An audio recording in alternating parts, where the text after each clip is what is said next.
개론을 제외한 나머지 법 과목들은 법을 해석하는 거죠. 법을 해석하는 게 강의고, 개론에서 법은 그렇게 안 나와요. 개론에서 법을 해석하는 것은 이미 지난주 내용 설명할 때 이미 다 한 겁니다.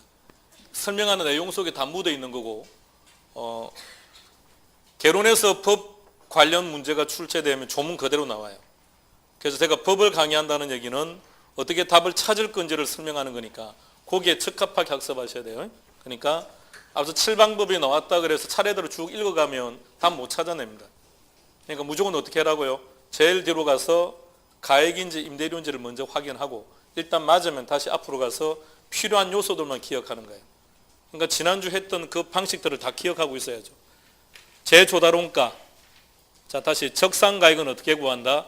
재조달원가 마이너스 감가 누계. 그럼 그게 블랭크 채우는 형태로 놓을 때는 그 자리에 블랭크로 놓는 것이고, 이게 조문에 놓을 때는 조문에서는 그냥 방금 붙은 것처럼 풀어서 놓는 건데, 조문을 보더라도 방금 필요한 것만 찾아가야 돼요. 약간의 차이는 있습니다. 방금 적산가액은 어떻게 구한다고요? 재조달원가 마이너스 감가 누계액인데 조문에서 놓을 때는 어떻게 놓던가요? 감가 수정이라고 나왔어요. 수익가액은 어떻게 구하죠? 환원 이율에 대한 순영업 소득이죠. 근데 조문에서 놓을 때는 환원 이율이 없었습니다. 환원하거나 할인이고 순영업 소득이 없어요. 뭐라고 되어 있던가요? 순수익. 약간의 차이점들만 정리해 놓고. 자, 계속 갑시다. 7조. 제목 뭐라고요? 자, 하나씩 갑시다. 7조 1항부터 갑니다. 7조 1항 시작.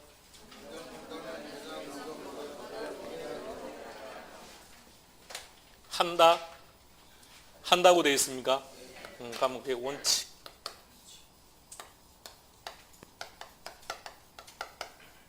원칙은 무슨 평가? 개별평가. 개별평가 동그라미. 제일 뒤에 한다 동그라미. 한다라는 말이 원칙.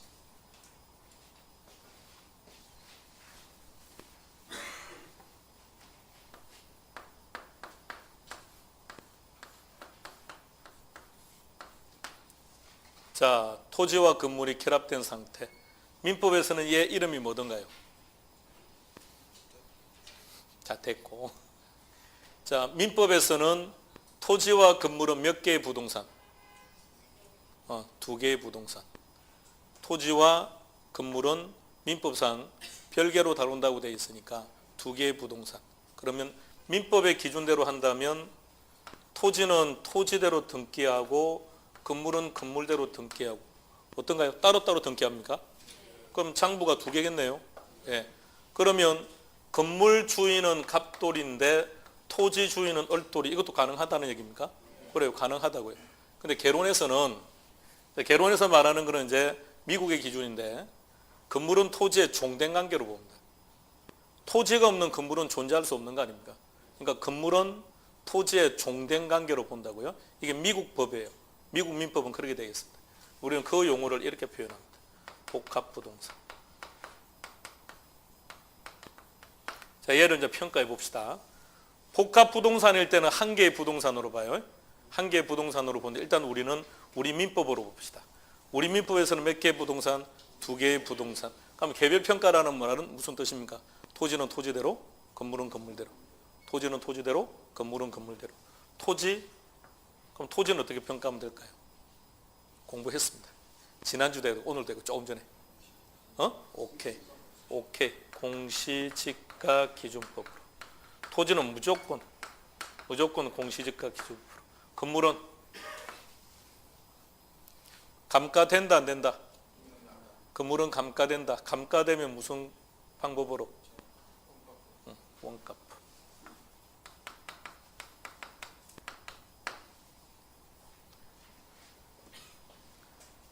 우리 주간반에서 제일 열심히 합니다. 합격 영순입니다. 합격. 옆에 분은 영향을 받아서 같이 합격. 뒤에 분은 장담 못하겠습니다. 자, 똑똑한 표정. 자, 갑시다. 직장까지 그만뒀는데 이제 합격해야 될 거 아니야. 어? 몇 년을 근무했다 그랬죠? 10몇 년? 그 정도 아니고 8년? 몇 년? 8년? 7년? 7년간 병원에서 근무하시다가 이제 그만둔 겁니다. 예. 이제 앞으로 공부하다가 힘이 없어서 막 지치면 말을 해요. 닌가 앉아 달라고 막 찔러줘 아무데나. 간호장교처럼. 마늘 주사도 주고 막 그래요. 마늘 주사. 필러는 처음부터 필러 수술도 해주고 할 줄 압니까? 그냥 찔러 아무데나 그냥 팍팍 찔러봐. 다 하는데. 자, 그럼 가봅시다. 칠판 다시. 건물은 감가되니까 원가법으로 자기 다시 기억해야 돼요. 이거 시험 문제니까. 토지는 어떻게 한다고요? 그럼 건물은요? 감가되니까 원가법입니다. 자, 그럼 다시 토지는 공시지가 기준표로 평가하고 1억. 건물은 원가법을 적용하니까 2억. 합치면 얼마? 3억. 이렇게 한다고요. 이게 무슨 평가? 그게 개별평가. 자, 이제부터는 다 예외들입니다. 2항부터 4항까지 보세요. 2항부터 4항까지 보시면 제일 뒤에 뭐라고 되어 있냐면 할 수 있다라고 되어 있어요. 맞습니까? 할 수 있다는 좀 더 예외라는 얘기입니다. 자, 하나씩 갑니다. 2항부터 시작.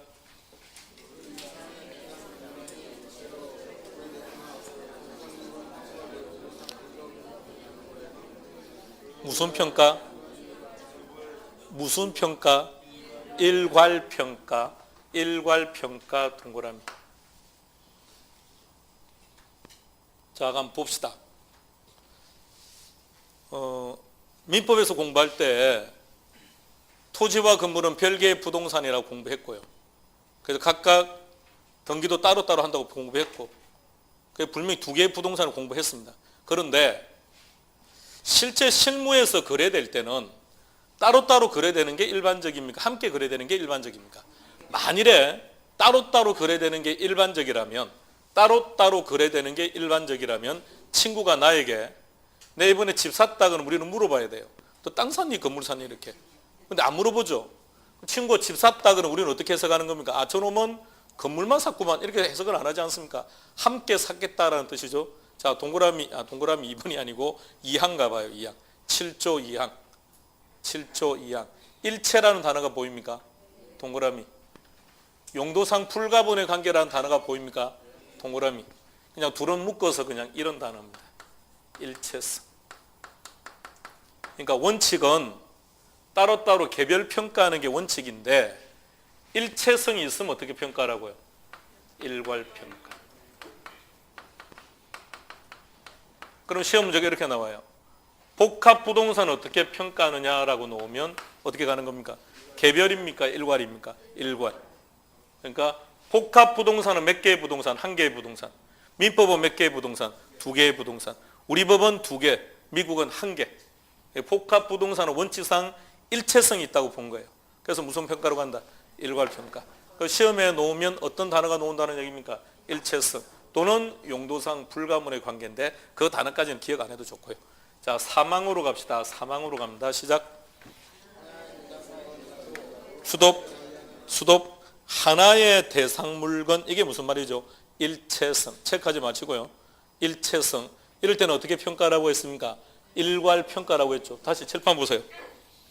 자, 복합 부동산이라고 전제를 하면 이건 하나의 부동산입니까? 두 개의 부동산입니까? 하나의 부동산. 그럼 하나의 부동산이니까 무슨 평가? 일괄평가를 해야 된다는 얘기죠. 그런데 단서가 나와 있습니다. 하나의 대상 물건이라도 그 다음 뭐라고요? 가치를 달리 한다고. 달리. 이럴 때는 어떻게 평가해라? 구분. 가치를 달리하면.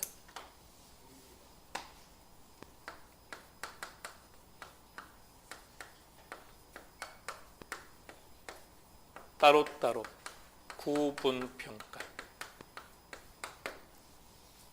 이 건물의 전면에 도로가 있답니다. 이건 지금 한 개의 필지죠. 한 개의 필지. 한 개의 필지라는 말은 소유권이 몇 개? 한 개. 소유권이 한 개가 있는데 전면에 도로가 있다면 전면하고 후면의 가격은 같을까요? 다를까요? 달라요. 전면이 비싸겠죠? 이처럼 가치를 달리할 때는 어떻게 하라? 전면은 전면대로, 후면은 후면대로 따로따로 구분. 다음 사항으로 갑시다. 시작.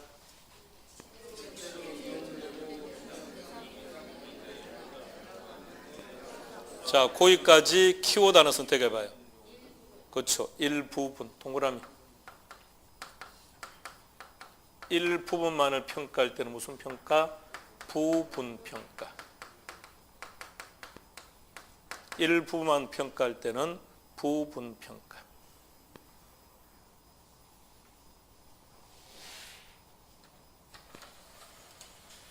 국가가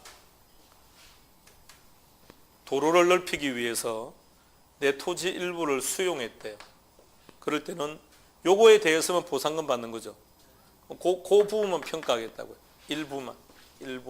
무슨 평가다? 부분평가다. 7조입니다. 감정평가의 분류 자체가 출제 빈도가 높은데 우리 법에서 감정평가 분류는 딱 7조 하나밖에 없어요. 그렇다면 감정평가 분류 중에서도 얘가 출제 빈도는 가장 높다는 얘기죠. 부동산을 평가할 때는 어떻게 평가한다? 개별평가, 이게 원칙. 그러니까 문제는 어떻게 나오느냐? 조문 그대로 나와요. 개별로 평가한다 이렇게 나오는 거예요. 물건마다 개별로 평가한다. 일체성이 있으면 일괄평가.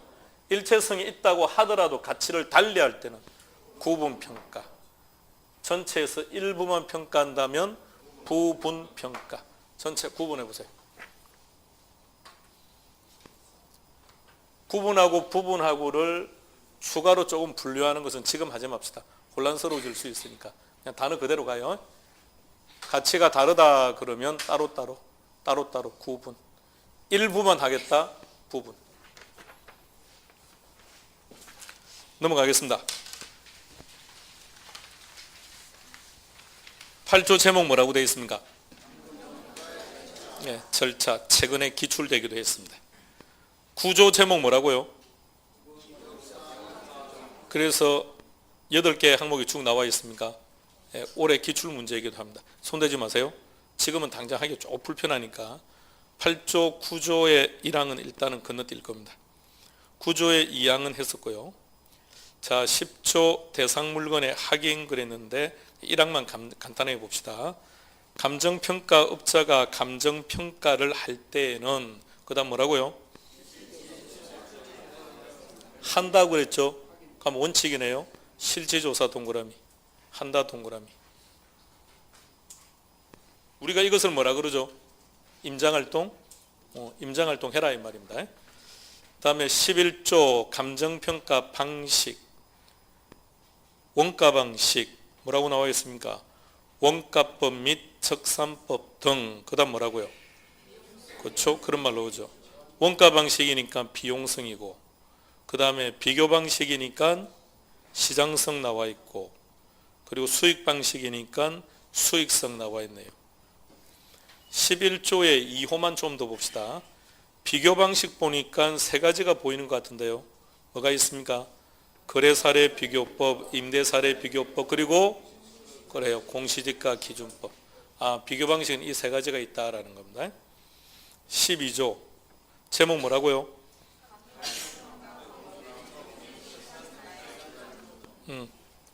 이번에 시상가액 조정이 계산 문제로 출제되었습니다. 일단 안 볼게요. 넘어갑시다.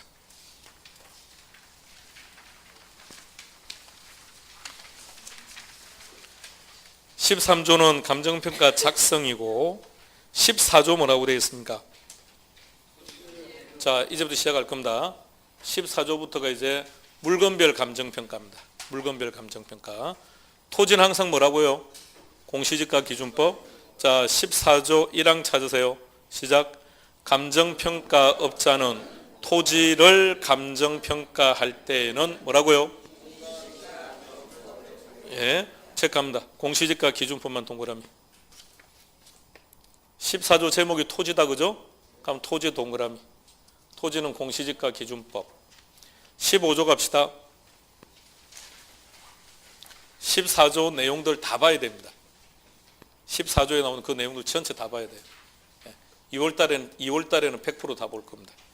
15조는 뭐라고 되어 있습니까? 예, 감가됩니까?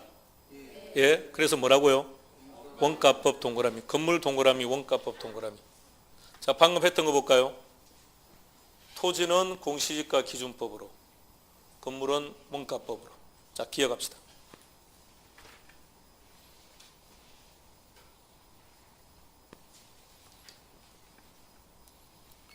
16조는 뭐라고 되어 있습니까? 제목이. 그래요. 토지와 건물이 일괄되면 다 됐습니다. 거기까지만. 자, 옵니다. 토지는 무조건 이거예요. 응? 토지는. 건물은 감가된다, 그죠? 무조건 이거예요. 근데 토지와 건물이 일괄되면 어떻게 되느냐? 자, 하나 결론 지읍시다. 토지와 다른 자산이 결합되면 100%다 거래사례 비교법입니다. 토지와 다른 자산이 결합되면 100%다 거래사례 비교법. 과수원 떠올리세요. 과수원. 과수원을 평가한다는 얘기는 뭘 평가한다는 뜻일까요? 응? 과수원의 토지를 평가하는 겁니까? 사과나무를 평가하는 겁니까? 그래요. 다 평가해야죠. 그럼 토지가 들어갔죠? 토지가 다른 자산과 결합된 거죠? 그러면요. 딱 기억해요. 다시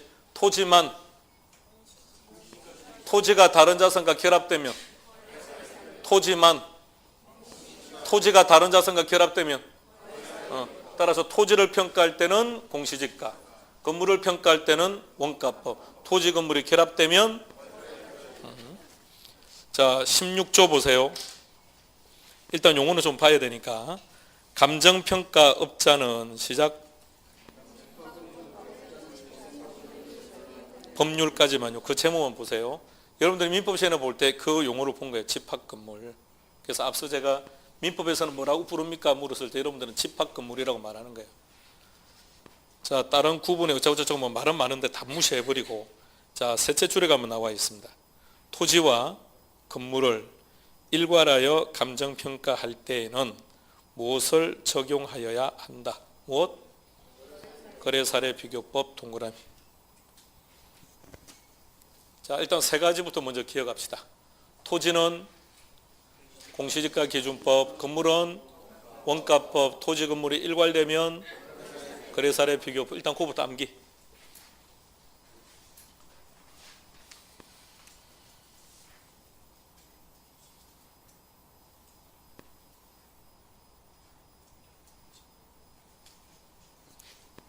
(17조) 들어갑시다.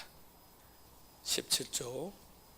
이제 우리가 지금 하고 있는 게 이제 물건별 감정평가입니다. 하나씩 기억해야 돼요. 17조 제목 뭐라고요? 살림? 살림이 뭡니까? 자, 나무 맞아요. 그래. 나무 맞는데 그 임목이라고 하는데 나무만 우리는 살림이라 부를까요? 토지도 같이. 자, 그래서 봅시다. 뭐라고 되어 있는지. 17조 1항. 감정평가업자는 살림을 감정평가할 때에 시작 한다 그랬으니까 원칙이다, 그죠? 무슨 평가? 구분. 여기 있나요? 요거? 구분. 요게 원칙이라. 왜 구분평가라는 얘기입니까? 산지와 임목으로 그랬죠. 산지는 뭔가요? 산지는 토지고, 그 다음에 임목은 나무고. 그럼 둘이 가격이 같을 수는 없는 거 아닙니까? 그럼 당연히 가치가 다를 테니까 무슨 평가한다? 구분평가. 그거부터. 제목이 뭐죠? 살림. 살림은 어떻게 평가한다? 산지와 임목으로 구분. 산지와 임목을 장난치지는 않을 텐데 그래도 이왕이면 조금 더 깔끔하게 기억합시다. 결과적으로 구분평가하면 내 머릿속에 들어가 있으면 돼요. 그런데 혹시나 해서 정확하게 시작. 살림은 어떻게 한다고요? 산지와 임목으로 구분. 자, 2항 갑시다. 2항. 자, 2항이 아니고 두째 줄 갑시다. 이 경우 임목은 그랬네. 임목을 먼저 설명해 주세요. 아니 설명을 해 주세요. 임목이 뭔가요? 그 나무 맞는데 그 다음에 그래요. 이제 민법을 공부하니까 이제 덩기된 임목법에 따라서 등기된 아니요. 그럼 좋아. 그러니까 임목법에 의해서 등기되면 임목이고 임목법에 따라 등기 안 되면 임목이 아닌가요? 그럼 임목이 아니면 무슨 놈인가 이 나무는? 자, 민법에서는 왜 임목법에 따라서 등기한 것과 안 한 것을 구분하는 거죠? 응? 오케이. 저당권의 객체가 될 수 있느냐 안 되느냐 이거예요. 그게 중부동산으로 볼 거냐 말 거냐는 문제. 그게 정착물로 볼 거냐 말 거냐는 문제. 개론에서는 아직 정착물을 공부 안 했습니다. 민법에서는 정착물 공부했습니까? 했습니까? 지금 안 했다고 우긴다고 해서 안 배운 게 아니고 우 선생님이 했어요. 그러니까 어디 했어요? 응? 물권법에서. 그러니까 여러분들이 민법에서 물권법에서 어느 정도 공부를 하고 오셔야 개론에서 그냥 깔끔하게 정리되는 겁니다. 정착물을 정해 보세요. 정착물이란. 민법 시간에 공부 안 했습니다. 민법 시간에서 그런 정의를 공부하는 건 아니니까. 자, 정착물이란 토지에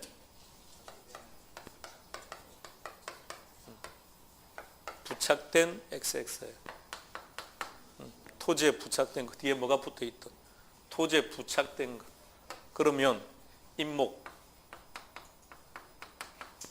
임목은 부착된 겁니까? 안 된 겁니까? 자, 부착되면 뭐가 된다고요? 정착물이 된다고요. 그럼 정착물이라는 말은 무슨 말입니까? 부동산이라는 얘기입니다. 협의의 부동산이란 토지와 그 정착물 이렇게 공부했죠. 광의의 부동산이란 협의의 부동산 더하기 중부동산. 그 분류는 안 했습니까? 뭐 괜찮아요. 다음 언젠가는 하겠죠. 자, 다시. 부동산은 좁은 의미의 부동산과 넓은 의미의 부동산으로 구분하는데 좁은 의미의 부동산은 토지와 그 정착물이라고 한다고요. 그러면 정착물이라는 얘기는 무슨 말입니까? 부동산이라는 얘기입니다. 그러니까 부동산이라는 말은 무슨 말일까요? 소유권의 변화가 생긴다는 얘기입니다.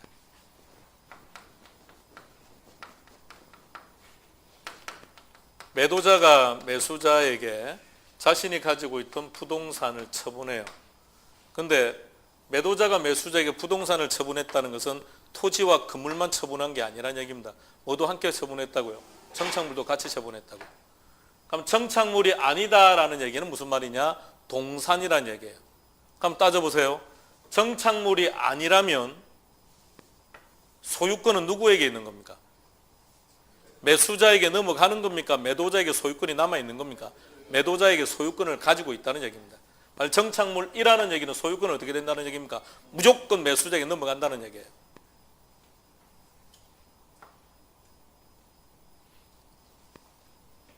초인종이라 그럽니까?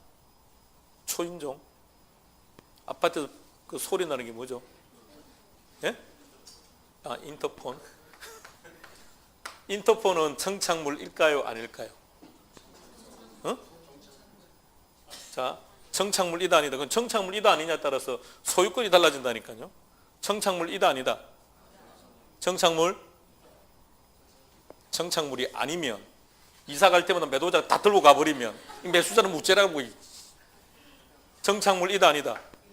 정착물이다. 그런데 매도자가 이사 가기 일주일 전에 아주 좋은 걸로 교체했대요. 근데 매도자는 이것이 마음에 들어요. 가져갈 수 있다 없다? 가져갈 수 있다 없다? 안 된다고요. 그럼 정착물이라니까. 단 가져가려면 원래 있던 것을 원상복구 해놓고 가져가는 건 상관없어요. 비대는 정착물입니까? 아닙니까? 응? 그럼 들고 가도 되나요? 자, 잘 생각해봐요. 매도자가 아파트를 분양을 받았어요. 근데 요새 아파트 분양받은 비대는 다 설치되어 있죠. 그렇게 비대가 설치되어 있는 아파트를 분양받은 거예요. 자, 시간이 지나서 이 부동산을 매수자에게 팔았습니다. 비대 떼어갈 수 있다 없다? 손대면 안 돼요. 이는 정착물입니다. 그런데 매도자가 아파트를 살 때는 비대가 설치가 안 돼 있었대요. 근데 살 때 자기가 편리하기 위해서 설치를 한 거예요. 이사 갈 때 어떻게 해야 됩니까? 매도자가 가져갈 수도 있다는 얘기입니다. 단 전제는 원래 있던 것을 그대로 원상복구한다는 전제하였으면, 안 그러면 다 손대면 안 돼요. 그런데 공인중개사 그 사실을 몰랐대요. 그러니까 중개사가 다 변상을 해야 됩니다. 왜 공부를 하느냐, 알아야 될 거 아닙니까? 매도자가 다 떼가서 인터폰하고 비대하고, 공인중개사는 중개대상물 확인 설명 이상 없습니다 다 체크해놨어요. 그럼 공인중개사 전부 다 배상해야 됩니다. 맨날 거래할 때마다 사고 칠 때마다 사고 치고 사고 칠 때마다 맨날 해결해야 되니 남는 돈이 하나도 없어. 맨날 뭐 할 때마다. 자, 그래서 공부하는 거예요. 자, 다시 되돌아왔습니다. 임목 설명하세요. 임목이란, 일단 그 우리 조문해 보세요. 한자를 한자가 나와 있을 테니까. 첫째 줄에 있네요. 임목. 설립자 같은데. 그럼 임목은 뭔가요? 그래요. 서 있는 나무. 자, 근데 그 서 있다는 게 무슨 뜻입니까? 응? 그래요. 토지에 부착되어 있다는 얘기입니다. 이 말은요, 토지로부터 자양분을 받고 있다는 얘기예요. 그러면 다시 말하면 살아있는 나무라는 뜻입니다. 살아있는 나무라고요, 임목은. 자, 그러면 살아있다는 얘기는 나무와 토지가 결합되어 있다는 겁니까? 일체성이죠. 토지로부터 분리되는 순간 얘는 죽어버리는 거니까. 자, 다시 보세요. 칠판. 이 그림을 다시 봐요. 토지만 평가할 때는 항상 뭐다? 토지가 다른 자산과 결합을 했을 때는 무조건 뭐라고요? 그러면 임목은 뭐가 되는 거예요? 거래사례 비교법. 17조 1항. 임목은 거래사례 비교법을 적용. 기억하세요. 하나씩 자꾸 외우려고 하지 마시고, 토지만 평가할 때는 공시지가 기준법이고, 토지가 다른 자산과 결합이 되면 거래사례 비교법이다 생각하시고, 임목이라는 것은 서 있다 이런 개념이 아니라 살아있다. 그러니까 임목이 살아있다는 얘기는 나무와 토지와 결합되어 있어야 돼요. 토지로부터 자양분을 받아야만 그게 살아있는 거니까. 막둥아. 막둥이 대답을 잘 들어봐요. 뭐라고 하는지. 토지에다가 씨앗을 뿌렸습니다. 열심히 가꾸고 비료를 주면 나무는 자라납니까? 성장해 나갑니까? 그럼 계속해서 사랑과 관심을 주고 비료를 주면 나무는 끝없이 성장하는 겁니까? 그렇진 않아요. 이제 또 고민에 빠졌나요? 어때요? 여러분들은 어때요? 끝없이 성장하는 겁니까? 일정한 높이에서 멈추고 더 이상 성장 안 하는 겁니까? 계속 합니까? 동화책입니까? 계속해서 성장하게? 일정한 높이 이상 안 올라가던가요? 안 올라가는 이유는요? 안 올라가는 이유는 풍수지리학에서는 그렇게 얘기합니다. 토지로부터 자양분을 받지 못하는, 토지에 자양분이 미치지 못하는 범위까지는 성장을 못한대요. 그래서 토지에 자양분이 미치는 범위가 우리 아파트 층수로 따졌을 때 한 8층 된다 그러네요. 8층? 막둥이는 아파트에 삽니까? 단독에 삽니까? 몇 층에 살죠? 1층? 그럼 집중력이 아주 좋다는 얘기인데, 아무리 봐도 아닌데 1층이 아니라 혹시 100층 아닌가? 자, 그래서 8층 이상 살면 토지로부터의 자양분을 못 받는데요. 그러면 정서적으로 불안해지고 산만해지고 졸고 막 그렇게 하는 거예요. 그럼 1층이면 엄청나게 집중력이 좋다는 얘기인데 그거는 전혀 동의를 못 하겠는데. 막둥이 너는 몇 층에 사니?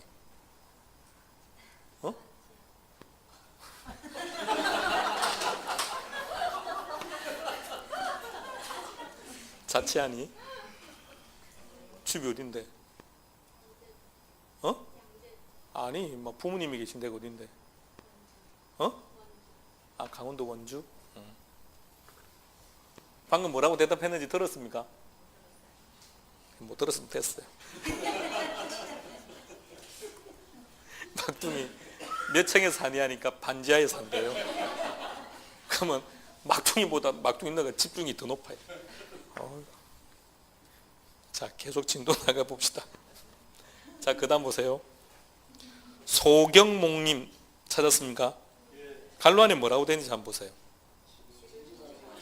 좀 더 간단하게 갑시다. 어린 나무, 묘목. 그러면 생각해봐요. 나무라면 심은 지가 얼마가 되죠? 얼마 안 되겠네요. 그럼 투입한 비용은 적겠네요. 이럴 때는 원가법이 제일 편해요. 그래서 소경목님의 경우는 원가법 체크하고 입력합시다. 17조 타이틀이 뭐라고요? 산림입니다. 산림. 자, 1항이 원칙이에요. 산림은 어떻게 평가한다고요? 산지와 인목으로 구분해라 그랬습니다. 산지와 인목으로 구분해래요. 자, 그런데 인목은 어떻게 하라고요? 거래사례 비교법을 적용해라요. 근데 이 인목이 소경목림일 때는 어떻게 하라고요?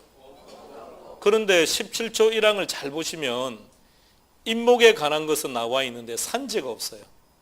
그럼 산지는 어떻게 평가한다는 얘기입니까? 공시지가 기준법. 예. 산지는 공시지가 기준법. 다시 한번 잘 생각해 봐요. 구분평가라는 게 어떤 건지. 구분평가는 따로따로 평가를 해서 합친다는 뜻이에요. 따로따로 평가해서 합친다고요. 그러면 산림은 방금 어떻게 하라고요? 아니, 산림.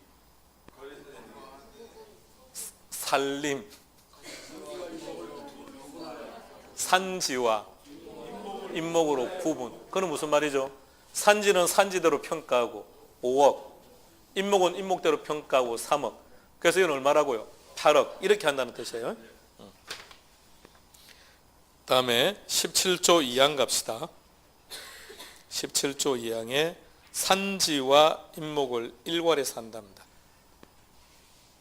앞서 언급했습니다. 토지와 다른 자산이 결합될 때는 무조건 어떻게 한다? 거래사례 비교법. 그래서 17조 2항 산지와 인목을 일괄할 때는 거래사례 비교법. 큰 원칙으로 먼저 나눠보세요. 자, 1항은 산지와 인목으로 구분. 2항은요, 일괄. 구분할 때는 어떻게 한다고요? 구분평가. 일괄할 때는 일단 원칙은 일괄평가예요. 자, 다시. 일체성. 무슨 평가?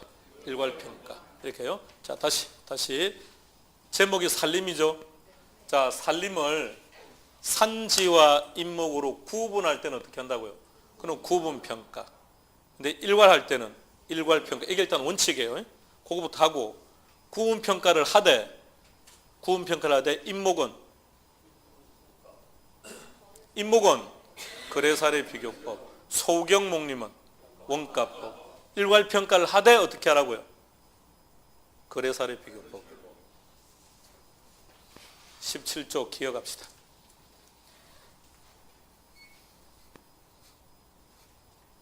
막둥이 너는 몇 층에 사니?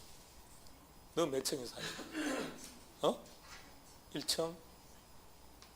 이상하구나. 이 풍수지리학자가 잘못됐구나. 이 풍수지리학자는 그래서 8층까지는 아주 집중력이 좋다고 말을 했는데 이 풍수지리 잘못 말했구나. 몇 층에 삽니까? 5층요? 딱 맞네 이게. 5층에. 자, 17조 빨리 기억합니다. 산림. 일단 1항, 2항 나누었을 때 먼저 기억하시고요. 자, 18조 갑시다. 타이틀 뭐라고요? 생각해봐요. 과수원. 앞서 예를 들었죠. 과수원을 평가한다는 것은 무엇을 평가한다는 뜻일까? 토지와 사과나무를 함께. 그럼 토지와 또 다른 자산이 결합됐네요. 그럼 뭐가 된다고요? 거래사례 비교법. 거래사례 비교법 동그라미. 19조 뭐라고 되어 있습니까? 예, 중요합니다. 재단이 뭡니까? 재단.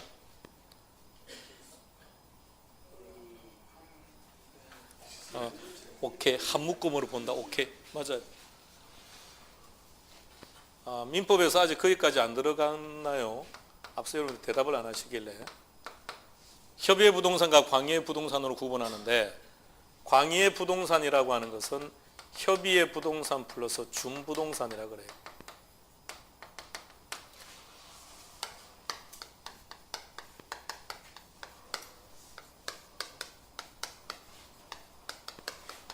준부동산 또는 의제부동산이라고 합니다. 아직 이 표현은 민법 시간에 다루지 않았습니까? 이게 무슨 말입니까? 간주한다? 부동산으로 간주한다 이런 말입니다.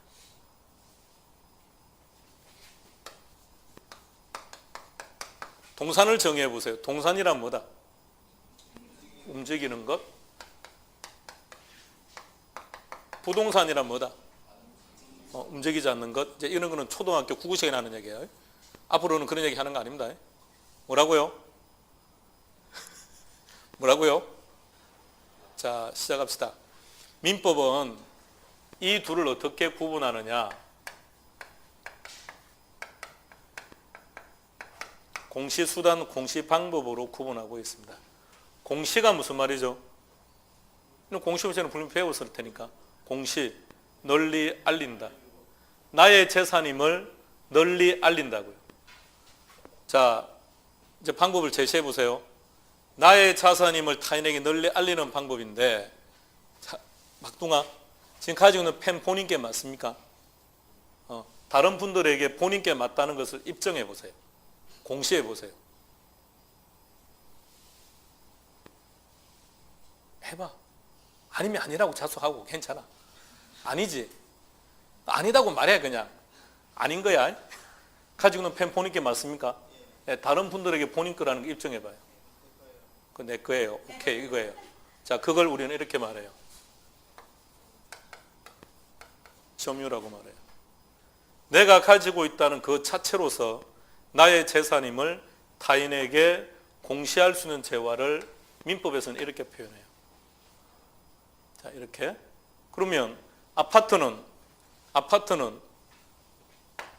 불가능한 거 아닌가요? 들고 다닐 수가 없는 거니까. 그럼 어떻게 해야 됩니까? 등기를 하든지 등록을 해야죠. 등기나 등록을 통해서 공시하는 재화를 부동산이라고 합니다. 민법상 기준. 다시, 동산이란 뭐다? 점유를 통해서 공시하는 재화. 부동산은 등기나 등록을 통해서 공시하는 재화. 이렇게 표현하는 거예요. 움직인다, 안 움직인다가 아니고. 자, 그럼 이제 예를 설명해 주세요. 자동차는 동산입니까? 부동산입니까? 예?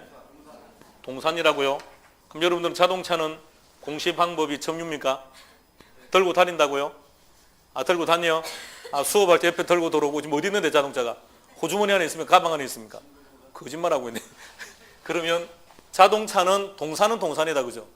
동산은 동산인데 민법상 공시 방법을 보니까 부동산적인 공시 방법을 채택하고 있습니다. 이것을 이렇게 불러요. 또는 의제부동산이라고. 그러면 준부동산은 동산입니까? 부동산입니까? A. 간주한다 그랬는데. 만일 준부동산이 부동산이면 앞에 이 자를 붙일 이유가 없죠. 그냥 부동산인데. 그럼 준부동산은 동산, 부동산, 동산. 동산은 동산인데 공시 방법으로서는 부동산적인 공시 방법을 선택하고 있다고요. 그렇게 해서 뭐라 부른다고요? 준부동산. 이렇게 하는 겁니다. 자, 그럼 다시 되도록 합시다. 오늘 여기까지만 정리하고요. 자, 그러면 19조에 무슨 재단으로 끝났네요. 그러니까 앞서 말씀했던 것처럼 그냥 묶음이에요. 전체를 말하는 건데, 공장재단, 공장의 건물, 공장이 가지고 있는 부속 토지, 공장이 가지고 있는 기계 장비, 자동차 모두 합쳐서 뭐라 부른다고요? 공장재단 이렇게 불러요. 그럼 무슨 재단으로 끝나는 것들은 공이다, 여기에 속하는 것들.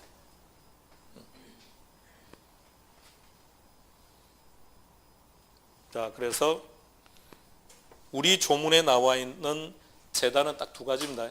19조에 있는 공장재단하고 광업재단인데 일단 공장재단만 찾아야 돼요. 19조 1항 찾으세요. 공장재단을 감정평가할 때에는 방금 이렇게 했죠. 뭐가 공장재단이라고요? 공장이 가지고 있는 건물. 건물은 3방식 중에서 무슨 방식? 원가법. 토지, 공시지가 기준법, 기계장비. 그것도 좀 달라요. 자동차일 때는 거래사례 비교법이에요. 그러니까 공장재단을 생각해봐요. 어떤 것은 원가법이고 어떤 것은 그러니까 뭔가 어떤 방법이라고 말을 할 수가 없습니다. 그래서 뭐라고 했는지 보세요.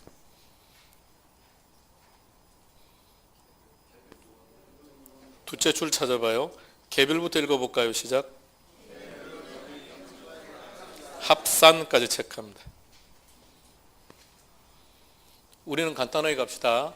개별로 평가해서 합산한다. 시작. 개별로 평가해서 합산한다. 이렇게. 그럼 공장재단은 어떻게 평가하자는 겁니까? 건물은 건물대로 평가하고 토지는 토지대로 다 따로따로 평가를 한 후에 합치자 이 말이에요. 개별로 평가하여 합산한다. 자, 2항은 일단 지금 보지 마세요. 20조 갑시다. 20조. 타이틀이 뭐라고 되어 있습니까? 20조 1항 찾으세요. 20조 1항 보니까 자동차입니까? 동그라미. 2항은 뭐라고 되어 있습니까? 건설기계 동그라미. 3항은요? 동그라미. 4항은요? 항공기 동그라미. 자, 오세요. 방 네 가지 뭐라고요? 자동차, 건설기계, 선박, 항공기. 네 가지 공통점. 운송수단. 맞아요. 준부동산 맞아요. 그러니까 민법적인 관점에서 다 준부동산이에요. 자, 근데 그냥 간단하게 운송수단이다. 그죠? 이 네 개 중에서 감가 안 되는 자산 찾으세요. 응? 감가 안 되는 자산은 없죠. 그럼 전부 다 원가법을 적용하면 돼요. 그죠? 그런데 네 가지 중에서 시장성이 엄청 뛰어난 게 있어요. 그냥 들고만 나가면 가격 알 수 있는 게 있습니다. 자동차. 그냥 자동차는 들고 나가서 요 중고자동차 무슨 자동차 몇 년씩 하면 금액이 바로바로 튀어나오죠. 그럼 자동차는 어떻게? 거래사례 비교법. 나머지는 모두 다 원가법.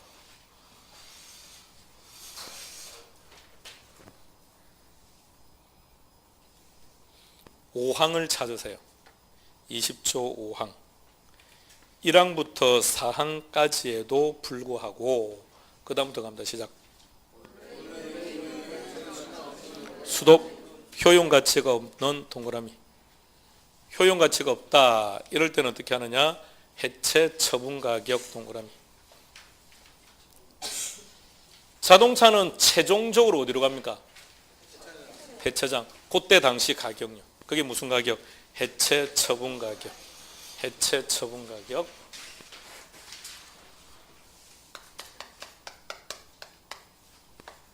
선박은 어떻게 평가합니까? 원가법. 이게 기출문제였습니다. 중고선박은 어떻게 평가합니까? 였습니다. 중고선박은 어떻게 평가한다? 해체 처분 가격에서 다 틀렸습니다. 아니요, 원가법 맞아요. 그러니까 이게 해체 처분 가격이 되려면 지문에 반드시 뭐가 있어야 돼요? 효용 가치가 없습니다는 단어가 나와야지. 이런 단어 보고 내 마음대로 중고 선박 요런 효용 가치가 떨어졌구만. 그래서 해체 이렇게 안 돼요. 그렇게 하면 X. 그러니까 효용 가치가 없다는 단어가 붙어 있으면 해체 처분 가격. 이 단어가 없는 상태에서 그냥 중고 선박이다. 상태가 아주 불량한 선박이다. 이렇게 나와 있다고 하더라도 답은 원가법 이렇게 되는 거예요. 자, 20조였습니다. 21조 가봅시다.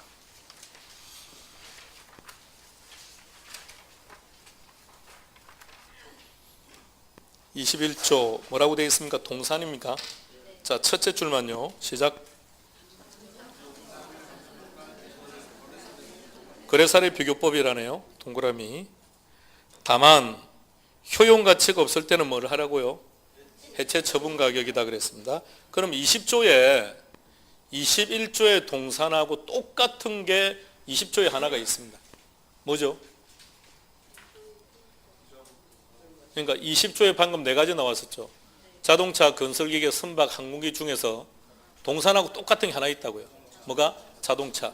방금 왜 자동차만 유일하게 거래사례 비교법이었습니까? 사례가 많다고요. 시장성이 뛰어나다고요. 그럼 동산도 똑같은 의미죠. 동산도 시장성이 뛰어나죠. 거래사례가 많죠. 그러니까 어떻게 한다고요? 거래사례 비교법. 20조, 21조 같이 묶어서 기억할 겁니다. 암기 한 번 더 하고 갑시다.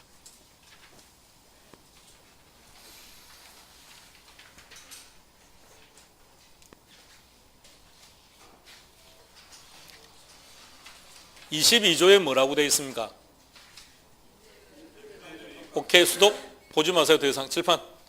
자, 건여수도 아주 중요합니다. 임대료라 그랬죠. 임대료 구하는 방법이 3가지였습니다. 열가세요. 적산법,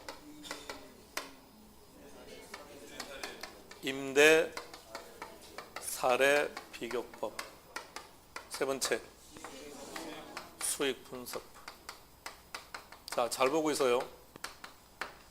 적산법은 임대료 어떻게 구했습니까? 무슨 임대료?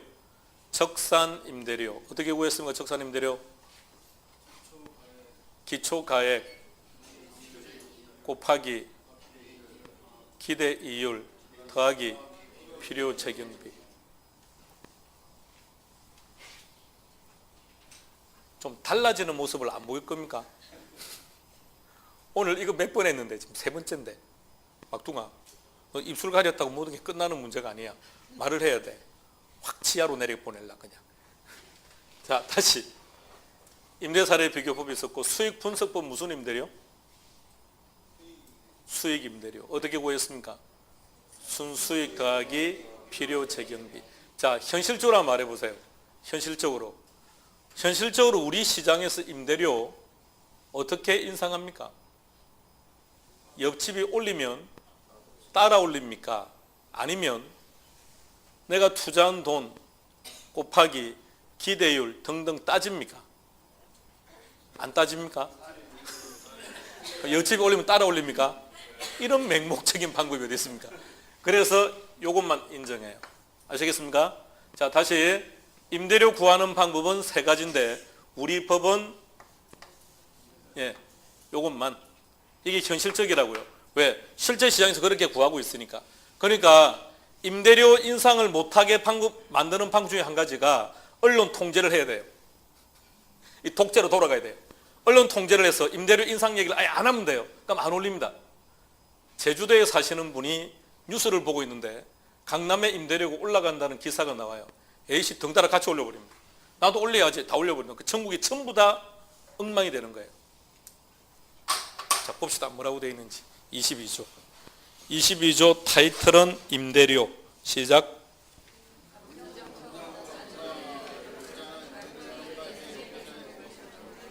기억하는 겁니다. 임대사례 비교법만 동그라미.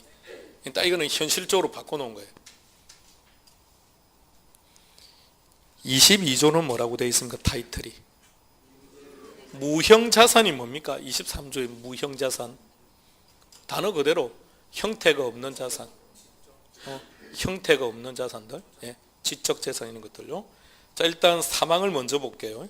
사망을 먼저 봅시다. 첫 번째 뭐가 보입니까? 아주 많이 나왔던 내용입니다. 영업권. 영업권이라는 것을 우리가 흔히 시장에서는 뭐라고 하느냐? 권리금이라고 하는 것. 우리 권리금이라는 얘기 많이 하죠. 권리금. 그걸 우리가 학문적인 용어로 뭐라 한다고요? 영업권 이렇게 말한다. 영업권. 권리금은 무엇에 대해서 지급하는 겁니까?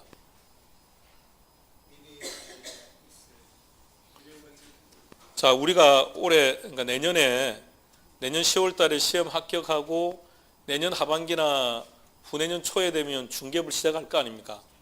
그러면 다른 중개업을 하시는 분들의 사무실을 인수할 때 어떤 경우는 피를 3천을 주는데 어떤 경우는 피를 1억을 준다고요.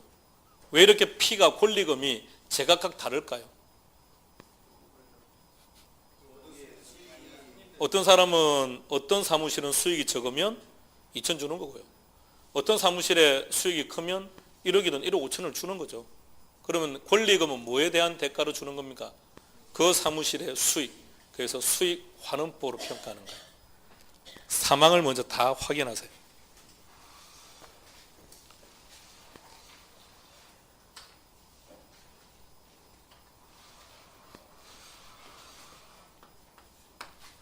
지금 하고 있는 게 23조입니까? 23조 제목이 뭐죠? 무형자산 형태가 없다고요. 얘네는 전부 다 이렇게 끝나요. 무슨 권리로 끝납니다. 그래서 100% 다 뭐로 한다고요? 수익 환원권.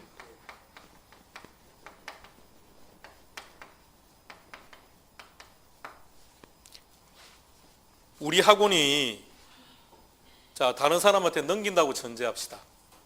그랬을 때 저 전화번호요. 전화번호. 우리 학원 전화번호가 어떻게 됩니까? 학원에 전화 같은 거 안 하십니까? 여기도 적어놓은 550 5국이던가요? 예. 2004번. 자, 이거 제가 오늘 아침에 알았습니다. 오늘 아침에 자료 보내는데 제일 밑에 전화번호를 적어주려고 인터넷에서 검색했습니다. 강남 세로만이 이렇게 나오길래. 근데 오늘 아침에 적었는데 한 번에 외웠습니다. 천사가 아니라 이 천사예요. 어쨌든 전화번호가 간단하고 좋은데 얘 가격 평가 한번 해보세요. 얼마인지. 전제했습니다. 우리 학원을 다른 데 넘긴다는 전제하에서. 그럼 이 전화번호 얼마라고 해야 될 것 같습니까? 학원 입장에서는 그동안 투자한 광고위원회도 엄청날 텐데요. 우리 학원은 몇 년 됐을까요? 한 20년 가까이 됐을 거예요. 그럼 20년 가까이 됐으니까 그럼 20년 동안 광고했던 거 광고비에도 엄청날 거 아닙니까? 학원 입장에 넘길 때는 그런 것들 다 책정해서 지금 이 전화번호 이름을 생각하고 있을 거 아닙니까? 그러니까 이게 전부 다 뭔가요? 권리. 영업권이죠. 영업권. 그러니까 뭘 가지고 근거를 한다? 수익.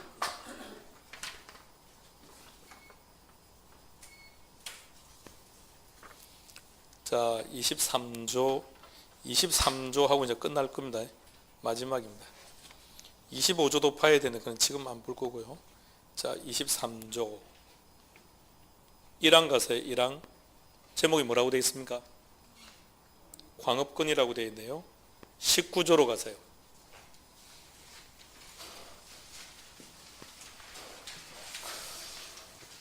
(19조) 2항에 가니까 뭐가 나와 있습니까? 광업재단입니까? 1항은 뭐죠? 공장재단이죠. 자, 19조 1항과 2항은 반드시 분리시킬 것.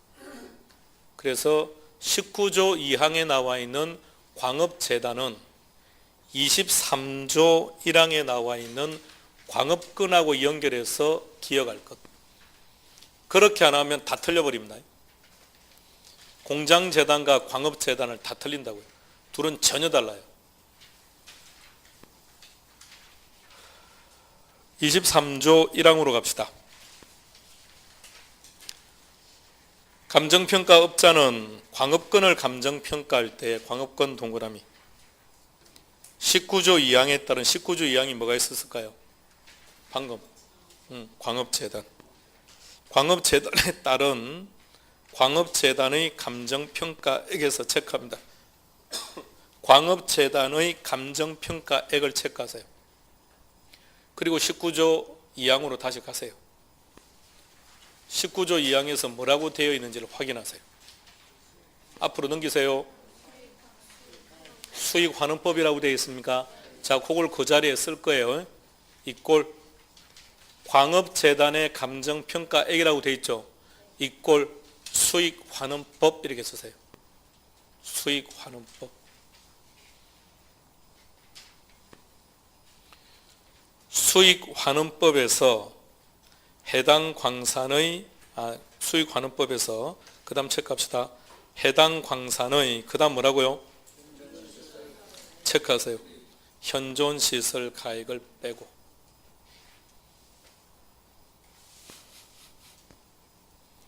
23조 1항은 자산이 뭐라고 되어 있습니까? 광업권. 권리로 끝났습니까? 무형자산이네요. 그럼 어떻게 평가를 해야 됩니까? 수익환원법이네요. 그래서 수익환원법이에요. 여기에서 뭘 빼라고요? 현존시설가액, 그렇게 기억합니다. 영업권은 수익환원법에서 현존시설가액을 뺀다. 2항 찾으세요. 2항은 뭐라고 되어 있습니까? 업권이죠. 자, 보세요. 어장부터 들어갑니다. 시작. 어장 전체를 수익환원법에 따라 감정평가한 가액에서, 그 다음 현존시설 가액을 빼고 1항과 2항은 똑같아요. 그래서 우리는 광업권, 어업권은 함께 묶었어. 광업권, 어업권 둘 다 어떻게 구한다고요? 수익환원법 마이너스 현존시설 가액, 그렇게 기억합니다. 일일이 구체적으로 기억하지 마세요. 그것만 알더라도 답은 다 찾으니까. 그리고 3항은 기타의 모든 권리들입니다. 종류를 암기하는 게 아니라 무슨 권으로 끝나면 전부 다 뭐라고요? 수익환원법. 단 광업권하고 어업권만 수익환원법에서 현존시설 가액을 빼고,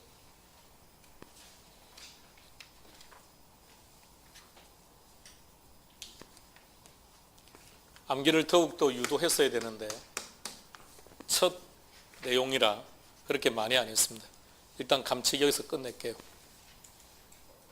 감칙은 2월 달에 다시 보게 될 겁니다.